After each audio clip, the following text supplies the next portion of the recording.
Apakah umat pada detik yang sama, pada hari yang sama, kau sujud kepadaku dalam bentuk yang sama? Ya, salah jemaah kira mana? Cuma urunyan hai tempat dia yang ikut dan dia tembus. Tinggal dia order urunyan. Jangan makan darah bangkai dan daging babi. Selesai masalah. Paling paten nanti urungnya. Berani dia berkata, saya tak lama lagi akan pulang ke kampung bapak. Jadi seperti kamu berangkat kemari dari Aceh kan? Iya. Ada bapak di kampung kan? Ada. Ketika kamu berangkat kan salam pamit sama bapak. Pamit. Begitu juga salam pamit dulu Adam dengan bapaknya. Jadi Juga. ketika kau berada di sini, adakah bapak kamu yang melahirkan kamu di kampung itu ada alamat ini? Ada. Ada kan? Ada. Begitulah kita bertuhan. Jangan asal-asal bertuhan. Disebut dengan qulubul mu'minuna baitullah. Jadikanlah hati si mukmin itu rumahku. Bukan Tuhan duduk di situ. Seperti bapak kalian duduk dalam hati kalian dan omak kalian duduk dalam hati kalian, kan begitu. Iya. Itu nanti jadi zikir kalbi. Jadilah kalbi salim. Ada Allah di dalam hati. Begitu bertuhan, jangan asal di lisan. Bertuhan di lisan ibarat kita sebut naga. Tetapi nggak ada naga di hati kan? Iya. Kalau naga itu sebenarnya anak siapa? Adakah induk naga? Hah? Naga anak daripada si ular. Si ular yang besar menjadi naga, kan begitu? Iya. Jadi ular yang kecil itu adalah waktu dia besar jadilah naga. Naga tak pernah melahirkan anaknya, tapi ada anaknya, yaitu ular. Ular dasar sina. Saya tanya sama kalian, Tuhan Allah pernah beranak atau tidak? Jadi naga. Sekarang Allah pernah beranak atau tidak? Pernah. Pernah. Coba pikir-pikir dulu aja saya jawab. Ini naga dengan ular. Maka kami di Buddha ada selambang naga di sini. Kan? Sekarang coba perhatikan. Naga tak pernah beranak, tapi adakah anak si naga? Ada. Pasti ada, itu sular kan? Ya. Tuhan tak pernah beranak, adakah anak Tuhan? Ada. Siapa? Allah. Tidak. Kamu semua. Kenapa Rasul? Apa hubungan kita dengan Allah dengan Rasul di situ? Namanya anak kok. Ular dengan si naga, kamu dengan Tuhan. Mengerti? Pernahkah bertemu si ular dengan si naga? Nah, tanya lagi. Sungguh tidak ya, bukan? Si ular itu hidup di daratan dan tinggalnya di semak-semak dan di rawa-rawa. Adakah jumpa denganmu si naga di semak-semak dan di rawa-rawa yang sedang kau alami ini atau tidak? Sungguh tidak ya, bukan? Dia duduk di palung laut. Palung laut yang sangat dalam yang tak bisa dijamah oleh manusia. Kalau dia lagi dibunuh. Binatang apapun nggak sampai kepada makam si naga. Tetapi naga ada dalam hati si ular. Tetapi ingin bertemu dia tiada dapat. Begitulah kamu antara ular dengan si naga, antara kamu dengan Tuhanmu. Wujudku wujud Allah. Jasadku Muhammad. Jelas? Wujud siapa yang kau bawa kemari? Kamu tidak punya wujud, tidak punya rupa. Rupa Tuhan yang tidak dijadikan pada dirimu. Dulu ditajalikan pada seorang manusia namanya ismu Adam. Adam itu rupa Tuhan. Jangan bilang Tuhan gak ada rupa. Ketika Tuhan menciptakan segempal tanah dalam bentuk siapa? Coba tanya semua ulama. Bisakah dia menjawab? Apa dalam bentuk iblis? Apa dalam bentuk malaikat? Sungguh tidak ya, bukan? Dalam bentuk dirinya sendiri. Mustahil Allah tidak berbentuk, tidak berupa. Mustahil. Kalau kita beretikat seperti etikat orang zalim, Allah tak berbentuk dan tak berupa, sungguh kita yang sesat luar biasa, ingkar kepada Tuhan. Percaya? Kalian datang kemari laki-laki, pasti punya burung semuanya kan? Iya. Kalau aku bilang kalian gak ada burung, marah nggak? Cewekmu yang sedang pacaran sekarang, pasti dia marah, nggak jadi dibatalkan kan? Iya. Kalau begitu aku nggak mau bang, apa nggak ada burungnya, nggak ada nonoknya, aku nggak mau. Kan gitu. Gitu kan? Iya. Ditolak mentah-mentah. Juga kamu ditolak mentah-mentah oleh Allah dan Rasul nanti gara-gara kamu tidak menerima akal wujud itu. Untuk apa nonok tadi? Untuk alat bersigema melahirkan manusia, anak yang saleh. Untuk apa wujud Tuhan? untuk salat melahirkan amalan di yaumil mahsyar, hari kebangkitan kita. Tanpa buruk nggak ada manusia. Betul. Tanpa wujud Allah haram ada amalanmu. Jangan coba-coba di sini. Karena gesek buruk lahir manusia betul. Gesek diri kita dengan Allah lahir amal. Hati-hati, ditipu oleh ulama zalim. Ulama yang paling ditakuti oleh Allah dan Rasul di akhir zaman adalah bukan Yahudi Nasrani, bukan rahib-rahib, hanya orang Islam sendiri, yaitu ulama apa? Sekarang kamu hidup dalam era ulama zalim. Tahukah orang zalim?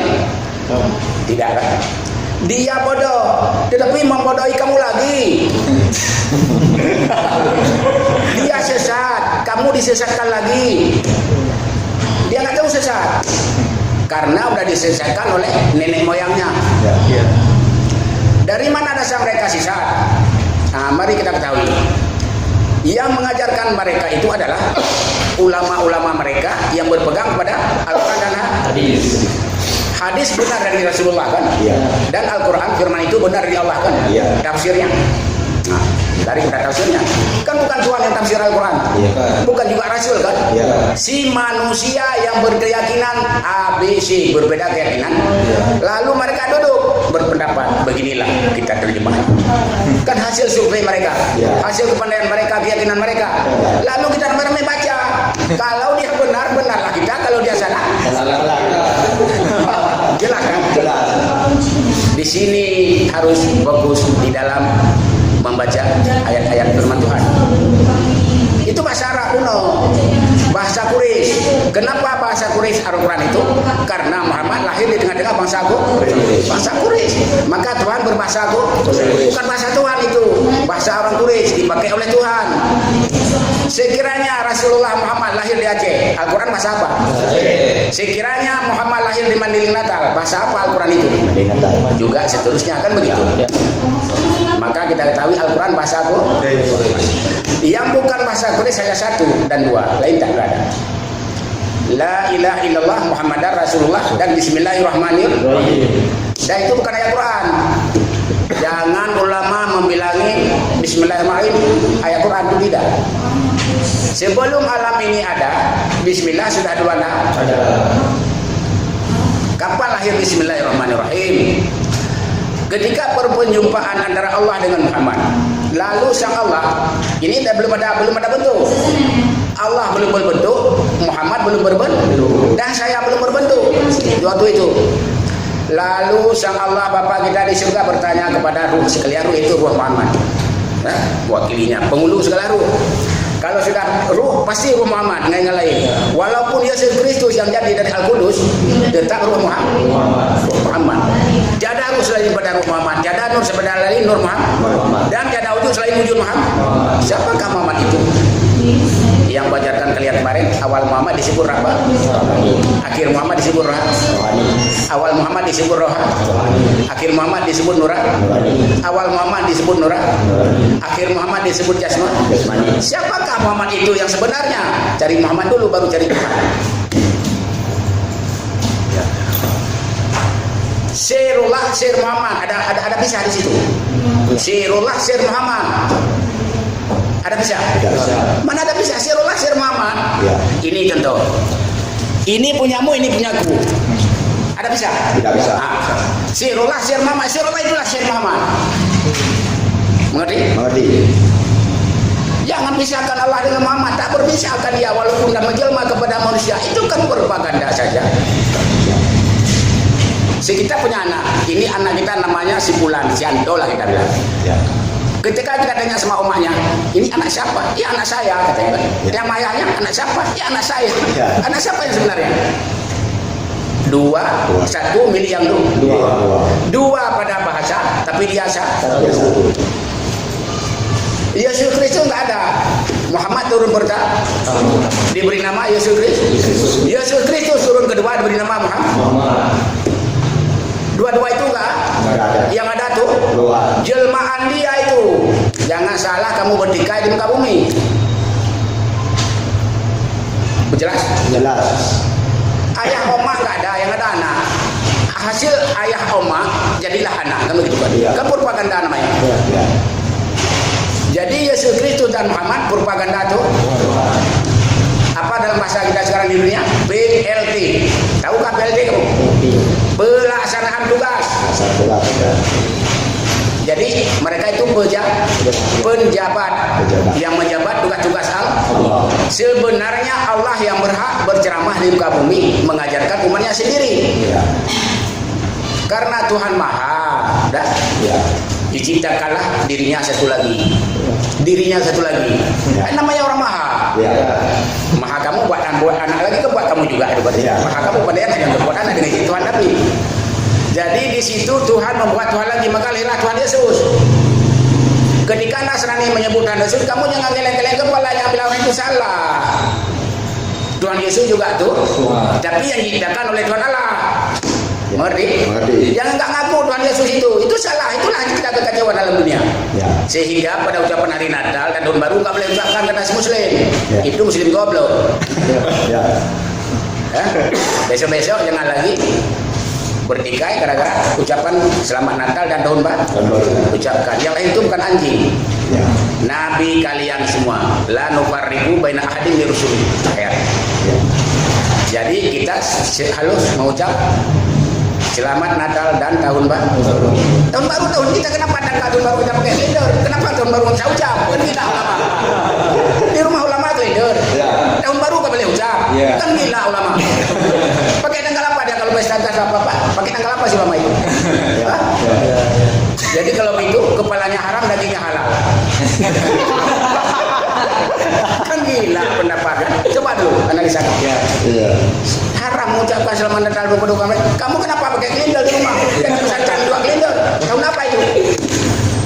Jadi di sininya orang ini salah kaprah semua. Jelas kan? Jelas. Ucapkan selamat Natal, enggak jadian duluan pakai kalender. Enggak boleh ucap selamat Natal baru mama aku hilang. Kan jelas sekali kan? Kalau enggak pakai, enggak boleh ucap, jangan pakai. Pakailah kalender mamamu sendiri. Kan jelas. Kulitnya haram, dagingnya halal. Jelas kan? Jelas. Jangan mau lagi dibodohin oleh ulah. Selamat Natal dan Tahun Baru. Yang lahir itu Natal itu bahasa Ibrani. Bahasa kita Maulid.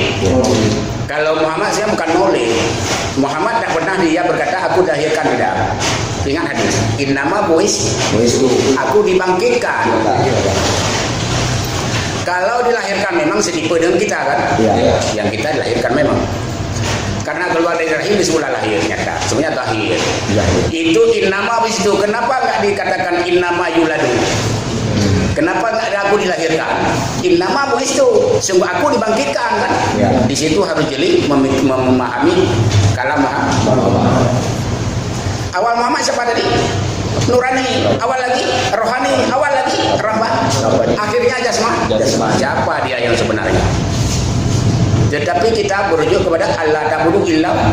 Walaupun sudah kau kenal akan Muhammad dengan sedalam kenal, tapi yang kau sembah yang lahir itu Allah ta'budu illallah. La ma'budu bil haqqi illallah. Yang bernama lain selain nama Allah haram disembah. Begitu kan? Supaya nanti jangan kita tahu Muhammad itu adalah dari Tuhan, nanti kita sembah. Kita minta sama Yesus itu sudah salah. Itu yang nomor 2 jangan jadikan nomor 1. Yang nomor 1 jangan dijadikan nomor 2. Ibarat pakai selop. Yang sebelah kiri, yang sebelah kanan, kita sebelah kanan. Kalau kadang diketahui orang nanti. Di sini nanti salah persepsi dalam menyembah. Apa tadi Muhammad dan Yesus tadi? PLT. Pelaksanaan itu. Jadi kalau begitu antara yang melaksanakan tugas dengan yang menyuruh menitipkan tugasnya sama atau tidak? Sama. Dulu Syahok masuk penjara, si Jarod menjalankan tugas. Samakah si Jarod dengan Syahok? Sama. Tugasnya sama. Bentuknya sama. Cuma diganti. Begitulah Allah dengan Muhammad. Kok benar-benar? Cuma aku udah di penjara kata Syahok. Tetapi si Jarod tetap berhubungan dengan si Syahok dalam penjara di Kelapa II. Tuhan dengan Muhammad tetap berhubungan dalam melaksanakan tugas. Ke situ tujuannya. Tak terlepas Allah dengan Muhammad dalam setiap saat. Karena kan si Ahok tidak bisa melakukan tugas karena sudah di penjara gara-gara Al-Maidah ayat 51. Dihukum mereka dengan fakta kan. Ya. Tapi kalau yang dunia nggak sanggup hukum sama hukum. Singgung-singgung ke situ karena kita termasuk keterlaluan. Oleh ahli bahasa dan ahli fakta telah menyatakan bahwa si Ahok itu bersalah. Kita yang perlu adalah tujuan pembicaraan si Ahok. Tujuan bicaranya yang perlu kita hukum, tetapi bukan tujuan bicara dihukum. Karena dihukum yang terakhir. Seakan-akan disimpul di situ ayat surah Al-Maidah ayat 51 sebagai alat pembohong. Sebenarnya bukan begitu tujuan Ahok. Maka kalau kita bilang di situ kita yang rasa ada keadilan dalam hati, sangat kecewa di situ. Karena harus dihukum tujuan bicara. Kalau kau mau mengalahkanku dalam pertandingan kita dalam konteks pemilu, jangan kau bawa ayat Tuhan. Begitu maksud dia. Kalau kau bawa Tuhan, kalahlah aku. Gitu. Jangan kau berlindung dari ayat suci supaya aku kalah. Kan gitu. Ibarat kalau kita bertinju atau bertanding, kita jangan main-main obat-obat herbal dulu, nak kalahlah aku kalau gitu. Jadi sebelum bertanding diperiksa dulu oleh tim kesehatan. Kan gitu kan? Maksudnya kalau kita dalam konteks pemilu janganlah bawa ayat suci. Memang kamu orang Islam banyak, aku sedikit, nanti bisa. Tetapi walaupun sedikit, nanti kamu akan menang. Kan gitu. Lalu dikumandang abegan sehingga si Ahok masuk penjara dengan hukum tahir. Maka kalian juga ada Aceh, jangan sampai terjadi kayak si Ahok. Itu yang penting. Karena kalian dihukum tahir oleh ulama Aceh nanti. Dah? Kalau begitu jagalah lisanmu. Jangan sembarangan memberikan keterangan ilmu kepada orang yang belum bisa menerima. Nanti kamu yang bapak belut kayak Ahok itu. Hati-hati lisan. Orang zalim hanya mengetahui yang zahir. Berfirman Tuhan, ya'lamu ma dhara bidun. Kamu ketahui yang zahir. Orang mereka hasil ilmu baca dari firman, tapi tafsirnya tadi ditafsir oleh orang yang tak bertanggung jawab. Lalu kita udah teriku dengan orang tak bertanggung jawab. Siapa yang rugi? Kita. Kalau Bang Bin bawa kamu ke rumah ini, Bang Bin gak tanggung jawab, Bang Bin dia gak tahu pun rumah alamat saya sampai kemana, jam berapa aku sampai kemari kira-kira. Gak sampai. Apa ini Bang Bin gak tanggung jawab. Nanya ini, nanya itu, untuk anda grepen gitu kan. Kan gitu contohnya. Memang kacau kali Bang Bin bilang kau pulang kali ke rumah Pak Bin di Medan, tapi kok ini jam 2 atas belum sampai. Beginilah kita menjadi penunjuk dalam kehidupan di dunia. Jangan salah pilih. Jangan pandang serbannya, jangan pandang lobenya, jenggotnya, jubahnya, jangan. Pandanglah hatinya. Innallaha la yanzuru ila aswarikum wala ila asadikum wala ila amwalikum lakinnallaha yanzuru ila qulubikum wa a'malikum. Sungguh Allah tidak akan melihat rupamu, hartamu dan pakaianmu segalanya. Hanya saja Allah yang menilai adalah semata-mata hati kamu dan perbuatan kamu. Di mana kita telik hati orang beriman? Di dalam pergerakan salat. Sahabat bertanya kepada Rasul, ya Allah, di mana kita tahu orang beriman? Rasul menjawab, lihat Islamnya. Ya Rasul, di mana kita tahu orang Islam? Lihat salat. Kan gitu. Kalau yang tidak salat bukan Islam. Hari itu lahirlah man taraka salam muta'ammidan faqad kafara jiharan.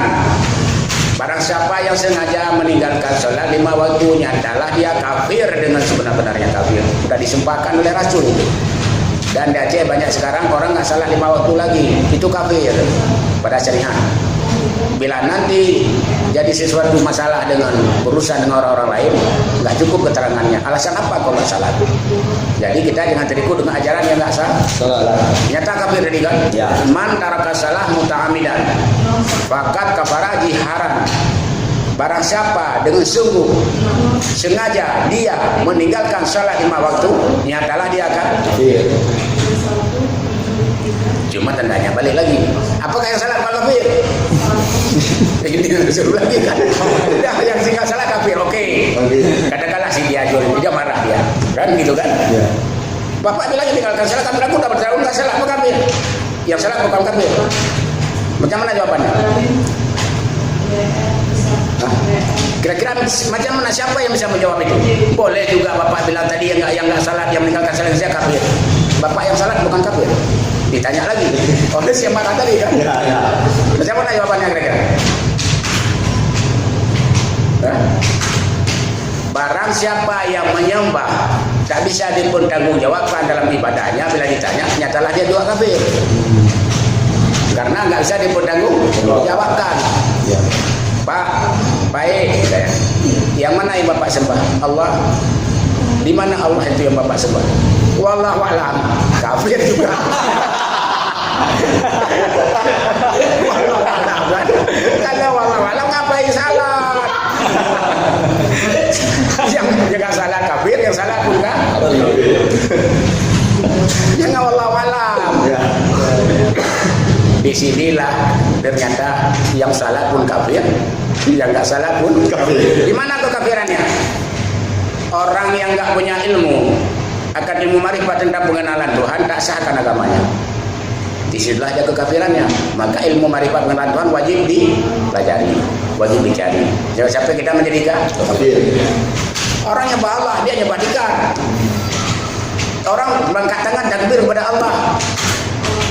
Dia takbir kepada setan, tak kepada jin, tak kepada angin, tak kepada Allahu Akbar. Kita tanya, "Oi, kemana kau angkat tangan dalam takbir?" Ya, ke sana ke Allah. Mana Allahnya? Allah wala. Yang tanya itu. Kita salah nanya.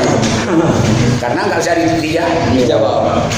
Coba sebelum kau nyembah Allah, nyembahlah bapakmu di rumah dulu. Sekarang, kusuruhnya sembah bapakmu yang kau tinggalkan tadi waktu kau kemari. Sungguh bisa kan? Di mana dia? Terpandang di rumah kan? Waktu aku pergi Abi tadi dalam keadaan dia begini duduk. Tapi habis itu tak kemana itu tak usah lagi dia. Belajar sembah bapak saya dulu. Baru sembah bapak kan? Pintu rumah, pintu aras. Kalau kau salah pamit dengan bapak dan dia nama mama, aku ke Medan jumpa Abi. Iyalah, nah hati-hati ya. Salam buat Abi kan begitu. Dilepaskan kamu di pintu rumah atau pintu pagar. Ketika kamu dilepaskan oleh bapak kamu di surga, roh kamu di mana dia itu? Di pintu aras. Sama dengan bapakmu di rumah juga. Kalau begitu siapa omakmu di sana? Nur Muhammad. Jadi kalau begitu kamu sembah Allah di pintu surga dalam Nur Muhammad. Kan sama dengan yang bapak-bapak di sini. Karena mereka tidak berani ngomong karena nggak pernah ketemu. Saya 7 kali, udah 9 kali, bukan 7, udah 9, udah tambah lagi. Rasulullah Muhammad mau sampai 20, udah 19. Saya berani ngomong ke Rasulullah gampang-gampang aja, nggak ada takut. Di rumah kami pernah masuk cahaya jam 4 pagi ya, kurang sedikit, masuklah cahaya. Jadi cahaya apa ini sebenarnya? Tengok ini. Apaan? Cahaya lampu kan? Lampu itu. Kok ada cahaya dalam cahaya? Kaget aku. Apanya ini dia? Apa ada orang-orang yang lampu sorot di luar? Tidak mungkin. Lihat kerjaan wangi. Wangi sih. Tahu-tahu udah jadi manusia di sampingku duduk bercanda. Hebat kali kau ya, doamu udah diterima Tuhan ya. Melihat Rasulullah di sana. Tapi tadi nur cahaya. Bukan kayak nur ini, cahayanya hati kali dan wanginya dulu baru jadi manusia. Kalau gitu Muhammad tak perlu ibu. Cuma kenapa dipakai Aminah? Jangan dibilang tuh Tuhan oleh manusia. Kalau kau lihat begitu pasti kau bilang Tuhan datang. Bukan Muhammad kau bilang nanti. Sang Nur masuk, duduk jadi manusia, duduk bercanda denganku. Kalau bercanda denganmu, tadi Tuhan datang sama aku kau bilang. Sebenarnya bukan tuh Muhammad. Karena dia denganku udah TST, dah tahu semua tahu, kasih-kasihkan dia datang. Dia istilahnya aku nggak sesat lagi. Kalau kalian mungkin sesat. Nanti bilang kemarin Tuhan datang di situ duduknya. Ada kayak gitu. Ini udah di sini. Kemarin Tuhan pernah datang kemari, duduk di kursi itu duduk Tuhan katanya. Ini dia. Tanya sama dia kalau nggak percaya. Masih hidup orangnya. Kau jangan datang lagi, nah rumah itu lagi nah. Tuhan Allah tak bisa dilihat dengan mata zahir. Ya ingat, Allah tidak bisa dilihat dengan mata zahir. Barang siapa yang bisa berkata seperti Yasin, jadi Allah bisa dilihat dengan mata zahir, orangnya murtad, tak ada itu, tak ada. Harus dikeluarkan, dipindah antara mata zahir dengan mata batin, mata jasad dengan mata roh. Jadi roh kita yang bisa melihat Allah. Nah, ini gitulah. Kalau aku buat contoh, ini dengan ini. Nah, ini kan satu. Ya. Di dalam ini ada satu lagi. Ya. Inilah roh kamu dalam ini. Ya. Keluarlah. Bila jadi lagi nih. Kau udah dua. Ini dalam ini satu kuliah kan? Ya. Ini dua, di dalamnya ada lagi, bahkan tiga. Iya. Jadi keluarlah satu lagi cak muncul. Udah berapa? Ada dua. Dua tuh. Ini kalau ini umpamanya namanya Afrizal. Yang ini siapa namanya? Nah, harus tahu ini. Ini katanya umpamanya Nasri. Yang ini siapa nama? Ini Abdur Rahman. Walaupun nama kamu siapa umpamanya? Nah, Richard. Ini nama kamu Riyasat. Ini nama rohmu Abdurrahman. Kamu ketahui kamu besok nama Abdurrahman. Di dunia nama diberi dua ibu bapa. Nama Abdurrahman diberi oleh Tuhan. Jadi nama Tuhan siapa kalau begitu? Ar-Rahman. Anaknya Abdurrahman. Nah, maka kita nggak boleh beri nama anak dan nama bapak. Pokoknya ayahnya Nasri, lahiran Nasri lagi. Jadi Nasri pengkat dua kalau tidak begini. Karena kerjaan si bapak dianya namanya Ar-Rahman. Bagi ayalah Rabbi Kemal berarti kan begitu. Kalau begitu nama dia itu, nama yang diciptanya itu adalah Abdurrahman. Hamba pengasih. Dia bapak pengasih. Jelas? Jelas. Antara Ar-Rahman dengan Abdurrahman kira-kira ada berbeda? Tidak. Tidak. Ular dengan naga tadi? Iya. Beda dikit. Tetapi bila si anak naga tadi si ular katanya, mana indukmu? Mana bosmu? Bos aku tuan naga. Di mana dia sekarang? Di pas belum laut. Aku mau jumpa. Jangan ditanya sama aku. Sama siapa juga aku tanya? Tanyalah sama si Berita. Hah? Si Berita. Aku tidak tahu si Berita. Jin Abre. Gak mau aku dia pembohong. Jin Abre pembohong itu. Yang membuat mahligai kepada Nabi Allah Sulaiman alaihissalam, yang bisa mengambil emas di dasar laut kan dia itu. Iya. Si Ibrita itu. Innahu min Sulaiman. Bismillahirrahmanirrahim. Kan? Iya. Jadi yang tahu si naga si Ibrita. Iya. Karena dia bisa menerobos ke palung laut. Jin Afrit, jin yang paling sulit di bawah kalau lagi nih di judulnya Jin Afrit. Pandai kali dia. Itu yang bisa menemui si naga, lalu dibawa kabar gembira kepada si ular. Wahai ular sekalian, aku sudah bertemu dengan sang tuan naga.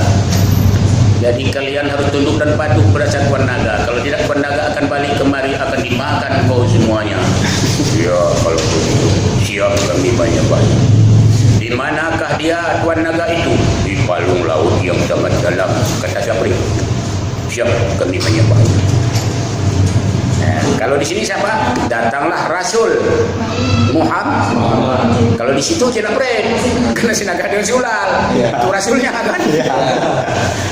Datanglah Muhammad, wahai umatku sekalian, sembahlah akan Tuhanmu yang telah menciptakan kamu dan yang telah menciptakan 7 putaran langit dan 7 putaran bumi. Sembahlah dia dan zikirlah sebanyak-banyaknya kepada dia. Dan ketika kamu habis menunaikan ibadah hajimu, dan kamu akan berzikir kepadanya sebagaimana engkau berzikir kepada bapak-bapak kamu. Surah Al-Baqarah ayat 200. Jelas? Jelas. Kalau kita zikir kepada Allah itu suruh Muhammad sebagaimana kita zikir kepada bapak, kan gitu? Iya. Jadi kalau kita ngomong sama Allah itu seperti ngomong dengan bapak. Kalau kita lihat seperti lihat bapak. Kalau kita sembah, ya seperti sembah bapak lah. Kalau zikir seperti zikir pada bapak. Kenapa kalau salah beda? Iya. Lucu kan? Iya. Pahamilah Al-Baqarah ayat 200 itu. Jelas sekali kan? Jelas. Sesudah engkau menunaikan ibadah haji engkau, wahai umatku, dan engkau berzikir kepadaku aku dengan sebanyak-banyaknya. Sebagaimana engkau berzikir kepada